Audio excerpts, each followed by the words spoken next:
may dumi ba sa mukha ko? Uy, ano nga? Ano nga? Tignan mo tong scene na to. Ang ganda ng scoring pati ng sound design.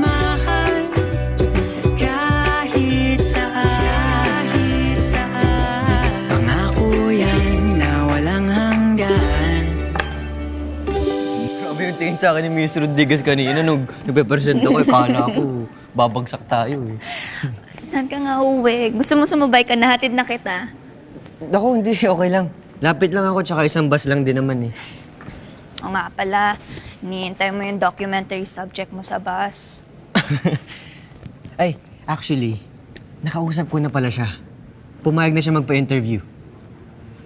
So, natanong mo na siya kung bakit siya laging umiiyak sa bus? Sabi niya, namatay daw yung fiancé niya last month. That's sad. Oo nga eh. Pero buti nga pumayag siya magpa-interview.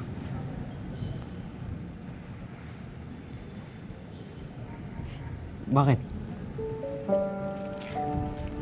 Wala lang. Thank you pala sa pagkausap kay Ma'am Rodriguez.